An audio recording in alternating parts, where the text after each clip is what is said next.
Jangan lupa subscribe YouTube channel Metro TV News dan jangan lupa nyalakan notifikasinya.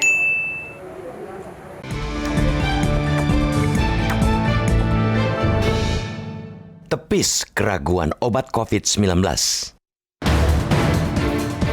Sampai sekarang belum ada satu statement yang menyatakan bahwa ini ada obat yang manjur dan aman untuk COVID-19. Semuanya masih dalam fase uji klinik.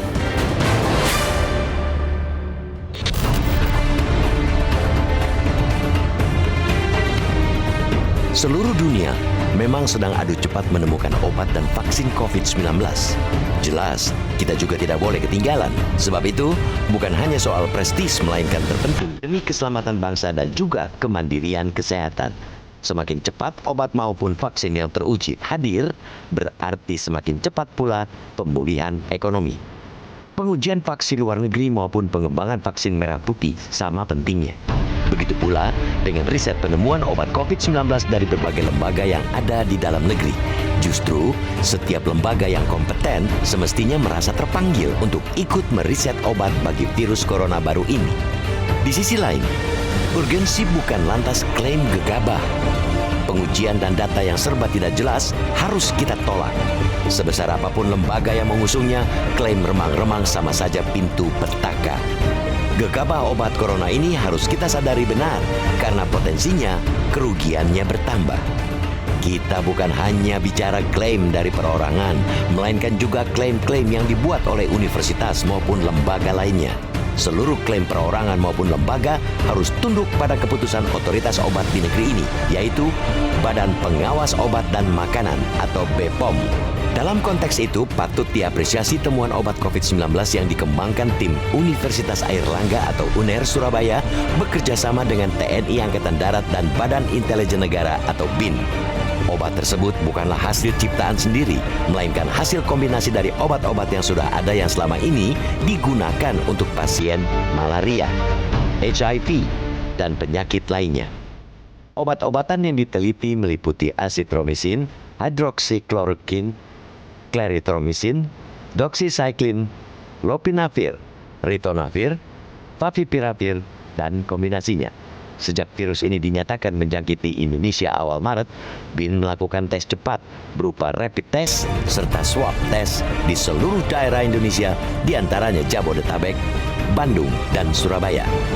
BIN juga melakukan tracing serta treatment agar pasien positif COVID-19 bisa kembali pulih. Langkah selanjutnya ialah menginisiasi pembuatan obat COVID-19 dengan menggandeng UNER sebagai peneliti. Dari penelitian yang dilakukan UNER dan diinisiasi BIN bekerja sama dengan TNI Angkatan Darat itu akhirnya membuahkan hasil positif dengan telah lolosnya uji klinis tahap 3.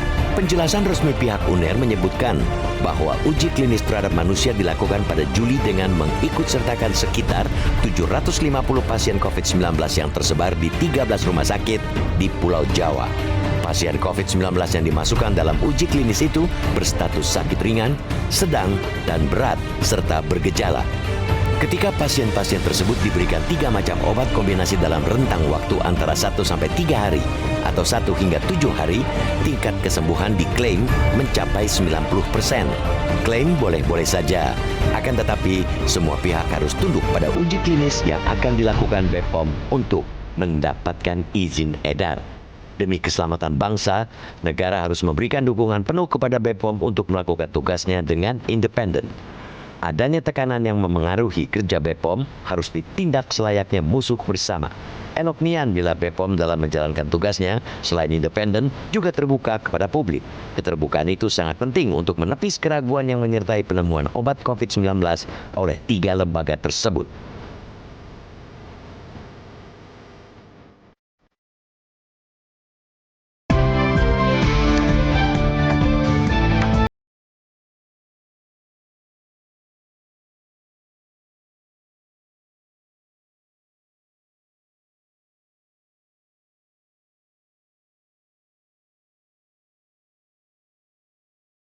Indonesia, Mas Kohar, kalau kita melihat sebetulnya kan sekian lembaga, sekian pihak yang berusaha mencari obat dan juga vaksin itu punya tujuan yang baik untuk mengatasi masalah masalah yang ditimbulkan oleh COVID-19. Nah, pertanyaannya adalah kembali ke yang tadi Mas Kohar katakan bahwa gerbang untuk meluluskan obat itu ada di Badan POM. Tetapi konon katanya, ini saya bilang konon Mas, karena ini ada informasi bahwa di Badan POM belum bisa berlari dengan sangat cepat mengikuti kejadian COVID-19 ini. Ini bagaimana? Boleh jadi kenapa hal itu dilakukan adalah sikap kehati-hatian. Kehati-hatian? Ya, ini penting karena menyangkut manusia. Apa yang dilakukan, apa yang ditemukan, apa yang kemudian akan diuji kliniskan, semuanya harus melalui proses yang tepat. Tepat, meskipun cepat, tapi tetap harus menggunakan prinsip-prinsip ketepatan. Jadi yang disebut dengan cepat itu juga harus ada tolak ukur yang jelas. Cepat bukan berarti terburu-buru, cepat bukan berarti salah. Ini kan semua sedang berlomba, berlekas-lekas itu untuk menemukan apakah itu vaksin, apakah itu obat. Negara-negara sekarang di beberapa negara sedang berada dalam situasi apa yang sering dikatakan sebagai nasionalisme hiperbolik gitu. Jadi sebuah prinsip nasionalisme yang digaung-gaungkan terus-menerus, tetapi kadang-kadang di dalamnya ada prinsip-prinsip yang kemudian ditabrak. Ya, banyak yang menyaksikan misalnya vaksin yang sudah siap di Rusia misalnya, Sputnik.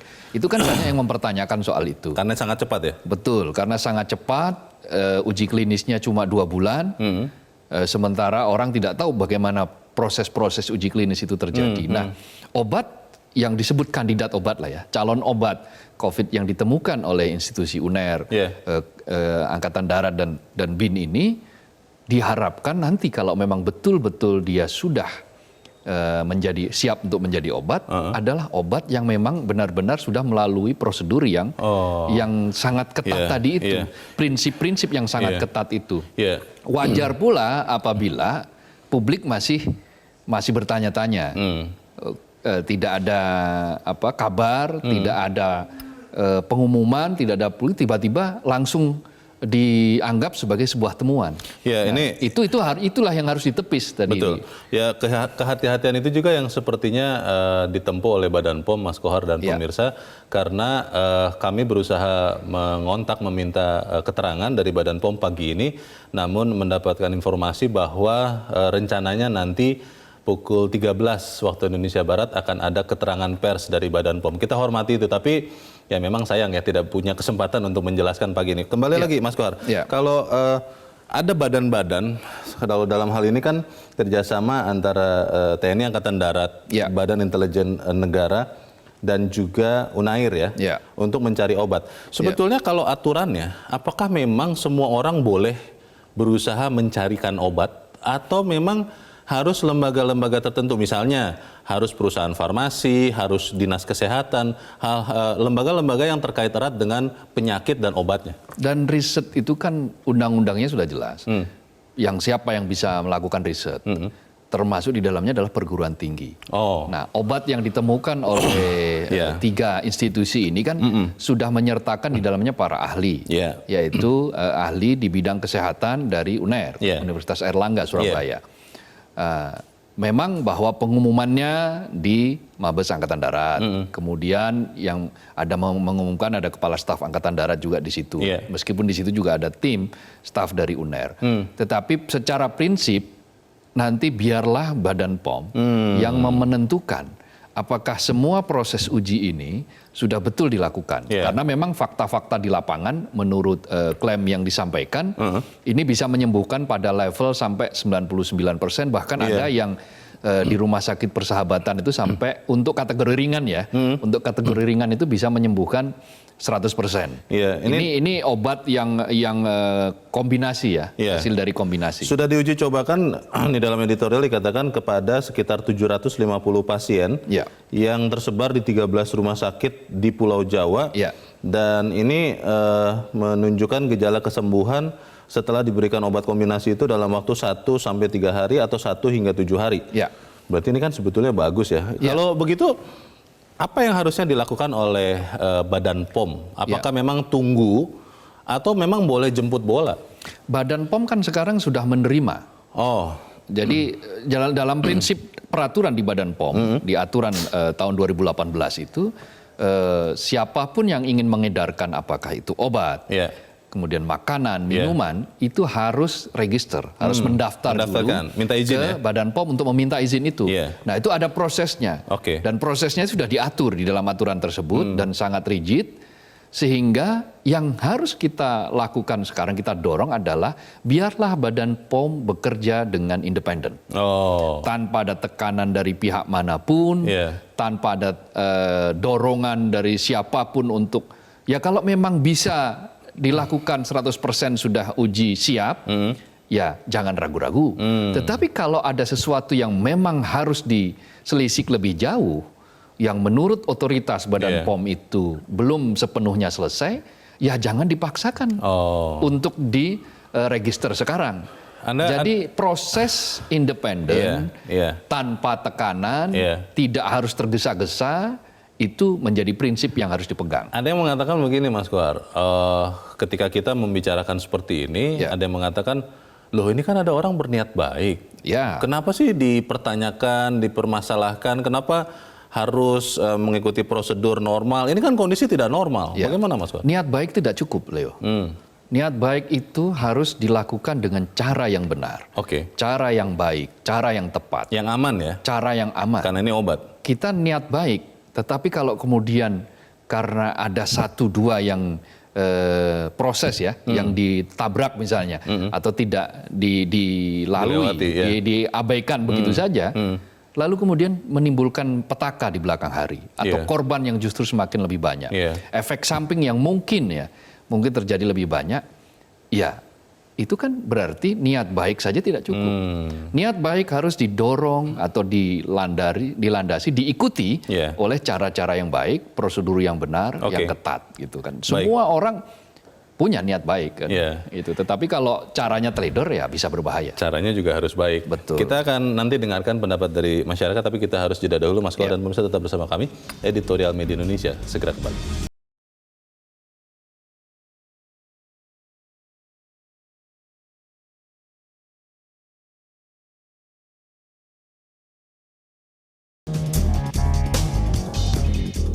Terima kasih pemirsa, Anda masih bersama kami di Editorial Media Indonesia. Mas Kohar, kita coba dengarkan dulu pendapat dari masyarakat bagaimana melihat obat COVID-19 ini. Kita sudah terhubung dengan pemirsa Metro TV di Cirebon, Jawa Barat. Ada Ibu Indra. Ibu Indra, selamat pagi. Selamat pagi Bung Leonard dan Bung Abdul Kohar. Assalamualaikum warahmatullahi wabarakatuh, Metro TV. Waalaikumsalam warahmatullahi wabarakatuh. Silakan Bu Indra. Ya, negara Indonesia itu negara hebat. Nah, mengenai obat, bukankah sudah dikenal herbal dari Indonesia, jamu-jamu itu orang-orang dari luar negeri sudah terbiasa meminum jamu-jamu dari Indonesia, apalagi masyarakat Indonesia. Nah, sekarang ada ditemukan dan akan diuji oleh lembaga-lembaga yang bertanggung jawab, berkualitas dari Indonesia. Mengapa kita harus tidak percaya? Nah, ayo, inilah kita tunjukkan bahwa kita memang punya segala apalagi obat-obatan. Nah, beralih ke zaman dulu itu. Saya waktu SD itu sudah mendapat cerita tentang kina, ditemukannya kina. Nah, itu kan tidak sengaja. Ya, maaf si kina ini minum karena sakit malaria, air yang terendam itu. Dan kemudian mendunia, menjadi menjadi itu. Nah, kemudian sekarang obat kina itu juga masih diselidiki kemungkinan kegunaannya oleh PT Bio Farma yang sekarang kan PT Bio Farma, Badan POM dan Jadi, Fakultas Kedokteran. Kembali ke kebudayaan lokal tapi juga tetap mengikuti sistem ya Bu Indra ya. Betul Bung Leo. Ya. Kemudian begini, kita tahu pepatah biar lambat asal selamat. Nah, untuk selamat kita harus melakukan prosedur yang benar. Oke. Jadi mengapa harus cepat-cepat? Ya, Baik. memang geraknya harus dinamis. Terima Iya, iya. kasih. Terima kasih Bu Indra di Cirebon, Jawa Barat. Selamat pagi. Di belakang Bu Indra ada Pak Vence Jakob di Manado, Sulawesi Utara. Pak Vence, selamat pagi. Selamat pagi Bung Leo, selamat pagi Pak Kohar. Ya, Selamat pagi. Silakan Pak Vence. barangkali saya awali dengan rasa syukur dulu Bung Leo bahwa Ya. di 75 tahun Indonesia merdeka ya kita akan memasuki kemerdekaan yang memang betul-betul yang diharapkan oleh bangsa dan negara Ya. karena wabah ini. Tapi saya ingin mengingatkan saja bahwa kita bangsa Indonesia mestinya harus optimis dan harus memberikan support dukungan dalam proses. Pertama, uji klinik sudah mulai selesai dilaksanakan, lalu kemudian memasuki tahapan produk. Saya setuju tadi Pak Kohar katakan tadi. Nah, dari uji klinik selesai tentang vaksin ini, nah itu akan dilanjutkan dengan pabrikasi obatnya kan. Nah, Ya. kalau boleh ya saya sependapat memang dengan Ibu Indra tadi, tetapi ada yang bisa saya titipkan Pak Kohar bahwa jangan lagi biar lambat asal selamat, tetapi cepat asal tepat. Itu persoalannya. Karena Bung Leo, rakyat Indonesia ini jutaan rakyat sedang menunggu karena kalau tidak kita temukan obat penangkal wabah virus COVID ini, kapan kita bebas bergerak? Nah, mumpung sekarang ini kita menikmati 75 tahun Indonesia merdeka. Nah, ditambah lagi dengan kemerdekaan daripada wabah ini, nah ini kita harus tetap syukuri. Nah, oleh karena itu saya mengajak mari kita warga masyarakat Indonesia harus memberikan support dan dukungan terhadap vaksin dan obat anti COVID ini. Ini saja barangkali Bung Leo. Selamat pagi Pak Kohar. Selamat pagi. Terima kasih Pak Vence di Manado, Sulawesi Utara. Di belakang Pak Vence ada Pak Ramadan di Jambi. Pak Ramadan, selamat pagi. Assalamualaikum warahmatullahi wabarakatuh. Waalaikumsalam. Metro, Warahmatullahi Pak wabarakatuh. Leo, Silakan. Pak Kohar. Ya, silakan Pak Ramadan. Yang pertama saya ingin menyampaikan kepada bapak-bapak atau ibu-ibu atau kelompok masyarakat yang merasa ragu pada obat ini, jangan diberitakan di media massa. Sampaikan saja pada yang menemukan obat itu, biar ada keraguan itu terbabat habis. Kalau tidak disampaikan secara baik-baik dengan latar belakang keilmuannya, tentu ini menjadi fitnah. Fitnah ini tidak baik untuk bangsa kita yang sedang sakit ini. Kemudian yang kedua, Pak Leo, Pak Kohar, berharap kepada pemerintah yang menemukan obat ini berilah penghargaan yang setinggi-tingginya karena ini harapan 270 juta manusia di Indonesia, Pak. Pak Ramadan, pertanyaannya begini Pak, kalau kemudian obat itu belum disetujui ataupun diberikan izin untuk beredar oleh Badan POM, Pak Ramadan sebagai masyarakat bagaimana pandangannya? Saya kira para ilmuwan mohonlah ini teliti kembali, kita ajak bekerja sama, karena kita bangsa Indonesia kan sudah biasa menemukan obat, Pak Leo. Banyak obat kita yang sudah ditemukan diakui oleh dunia, seperti Bu Indra tadi itu. Permintaan saya, orang Indonesia berdoalah supaya obat ini lolos dari Balai POM, kita menikmati hidup seperti biasa kembali, Mas Kohar. Baik. Ya. Terima kasih. Itu harapan kita ya. Terima kasih Pak Ramadan di Jambi untuk pendapat Anda Pak. Selamat pagi. Di belakang Pak Ramadan ada Pak Sabam Tambunan di Medan, Sumatera Utara. Pak Sabam, selamat pagi. Selamat pagi, Bung Leo. Selamat pagi Pak Sabam. Pagi Pak Sabam. Ya, silakan Pak Sabam. Ya, jadi yang pertama, saya itu menyatakan itu sesuai dengan tema 75 tahun Indonesia Merdeka, Indonesia hebat. Memang betul-betul Indonesia itu hebat. Yang pertama dulu kita bisa merdeka itu karena kehebatan kita. Ya, karena kehebatan kita itu mengusir penjajah sehingga kita bisa merdeka. Sekarang kita ini berperang dengan virus yang tidak nampak, wajahnya tidak nampak bentuknya. Tapi kita harus optimis, menghilangkan sebuah keraguan supaya kita bisa lolos untuk menaklukkan virus COVID-19 ini.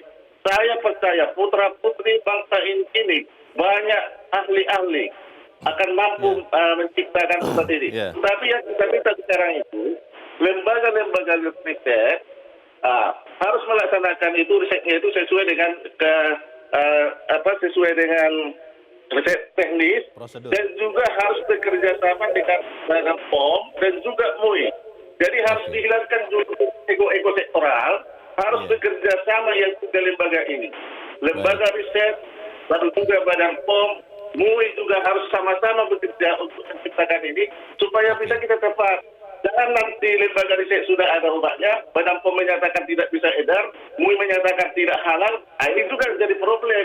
Jadi harapan kita sekarang ini, ketiga lembaga ini harus betul-betul sinergi untuk menciptakan obat virus ini. Terima kasih Bung Leo. Terima kasih Pak Sabam Tambunan di Medan, Sumatera Utara. Selamat pagi Pak. Kita akan bahas pendapat para pemirsa selepas jeda. Mas Kohar dan pemirsa.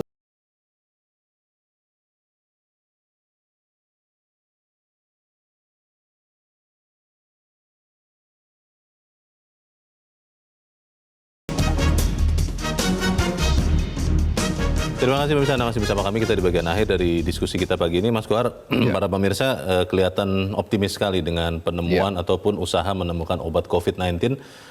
Cuma memang beberapa dari mereka juga menggarisbawahi bahwa harus mengikuti aturan atau prosedur yang berlaku. Bagaimana Mas? Ya, optimisme itu penting.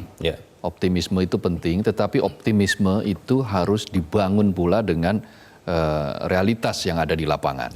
Realitasnya seperti apa, kemudian faktanya bagaimana, hasil ujinya bagaimana.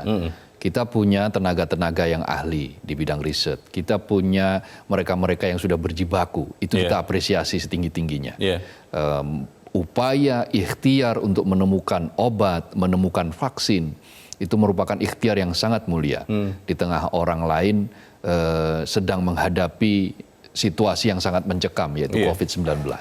Karena itu optimisme itu ikut membantu bahwa ikhtiar itu akhirnya kemudian nanti akan terasa ringan. Tetapi juga tetap harus ada sikap yang waspada, sikap yang memberikan peringatan bahwa optimisme itu tetap harus ada pijakan-pijakannya. Apa itu pijakannya? Ya tentu saja kalau dia penemuan obat, apakah itu obat kimia atau obat apa herbal, itu semua harus dalam proses-proses yang sesuai dengan kaidah-kaidah yang sudah ada. Jadi uji klinisnya jelas, kemudian efeknya juga jelas, pada usia berapa, pada kasus ringan bagaimana, sedang bagaimana, berat bagaimana, lalu pada orang dengan komorbid, orang dengan penyakit penyerta bagaimana, efektivitasnya, semua kan harus diukur dengan kode-kode yang jelas. Pertanyaannya begini Mas Kohar, ini kan di dalam editorial dikatakan bahwa obat yang berusaha ditemukan oleh Unair, BIN dan Angkatan Darat ini sudah diuji cobakan klinis kepada 750 pasien tadi. Betul. Nah, apakah itu bisa langsung dipakai oleh Badan POM atau memang Badan POM harus melakukan uji klinis lagi? Semuanya kita serahkan kepada Badan POM yang punya otoritas. Tetapi yang paling penting harus kita catat adalah Badan POM harus bekerja dalam independensi yang penuh. Dia tidak berada di dalam tekanan, dia tidak berada di dalam situasi yang mengharuskan dia untuk terburu-buru sehingga salah dalam menentukan. Itu juga tidak boleh. Apakah 750 itu sudah sesuai dan itu kan semua sudah ada aturan-aturannya. Ada hitungannya ya. Ada yang mempersoalkan misalnya begini, ini mempertanyakan sebetulnya bukan mempersoalkan, mempertanyakan karena ada informasi yang tidak sepenuhnya dibuka. Misalnya kode-kode tentang hasil dari uji klinis membuktikan A, B, C, D. Gitu. A itu sekian persen, B sekian persen. Tetapi belum dijelaskan secara detail misalnya untuk ketika obat ini dikenakan kepada pasien dengan standar ringan seperti apa. Atau dengan usia rentangnya berapa. Dengan penyakit penyerta apa. Ada atau tidak. Keterangan detail ya. Kalau misalnya ada orang mempertanyakan 750 tapi 750-nya itu terkategori sebagai penderita yang sifatnya ringan dan tidak memiliki riwayat penyakit, maka ini kan berarti hanya cocok untuk satu klaster saja, satu kelompok saja. Tidak untuk semua penderita COVID. Nah, karena itu kan apalagi sudah ada temuan bahwa ketika obat ini tidak dikombinasikan, hanya satu-satu ternyata tidak efektif. Harus dikombinasikan. Hidroksikloroquine, ada kloroquine yang semuanya sudah pernah dipakai, tetapi faktanya memang tidak efektif. Tetapi apakah ketika dikombinasikan menjadi efektif? Ini yang ternyata menurut beberapa temuan tadi itu efektif. Klaim dari temuan tadi efektif. Tetapi penjelasan tentang siapa mereka, bagaimana mereka, detailnya, termasuk adakah penyakit penyerta dan sebagainya, itu tentu saja sah orang mempertanyakan itu, dan biarlah Badan POM yang nanti akhirnya akan menentukan bahwa ini sudah memasuki fase yang benar. Tetapi dengan catatan harus terbuka. Harus terbuka, publik tahu, sehingga ini bagian dari menepis keraguan. Biar tidak seperti, kan belum lama sempat heboh tuh ya, ada tayangan di media sosial yang katanya guru besar, yang profesor katanya sudah menemukan obat, tapi tidak tahu diuji cobakan di mana, kepada siapa, dan sekarang kan sedang diproses hukum. Betul. Nah, itu kan sama. Jadi proses yang untuk tadi dikatakan sebagai temuan kandidat obat itu juga harus melalui proses-proses yang sama. Dia harus sudah melalui variabel saintifik dan variabel sosialnya juga sudah beres, sehingga ini berguna bukan hanya bagi Indonesia, tetapi juga mungkin berguna bagi dunia. Karena penyakit, melawan pandemi ini kan melawan sendi-sendi yang menggerogoti kemanusiaan. Tapi jadi kolaborasinya kemanusiaan. Tapi kita menghargai ya Mas Kohar, niat baik dari UNAIR, niat baik dan ikhtiar semua harus kita apresiasi. Kita berikan optimisme dan kita berdoa. Mudah-mudahan ini memang betul-betul efektif untuk dijadikan obat dan sudah melalui semua proses, sehingga ketika diedarkan nanti mudah-mudahan pula ini obat yang efektif, sambil nanti kita menunggu vaksin merah putih yang dibuat oleh Republik kita sendiri, atau vaksin yang bekerja sama dengan perusahaan farmasi negara lain. Minimal nanti kita tunggu ya jam 13.00 waktu Indonesia Barat. Semoga akhirnya jadi keterangan dari Badan POM. Semoga itu yang terjadi, Mas Abdul Kohar. Terima kasih. Terima kasih Leo. Selamat pagi, Mas. Selamat pagi.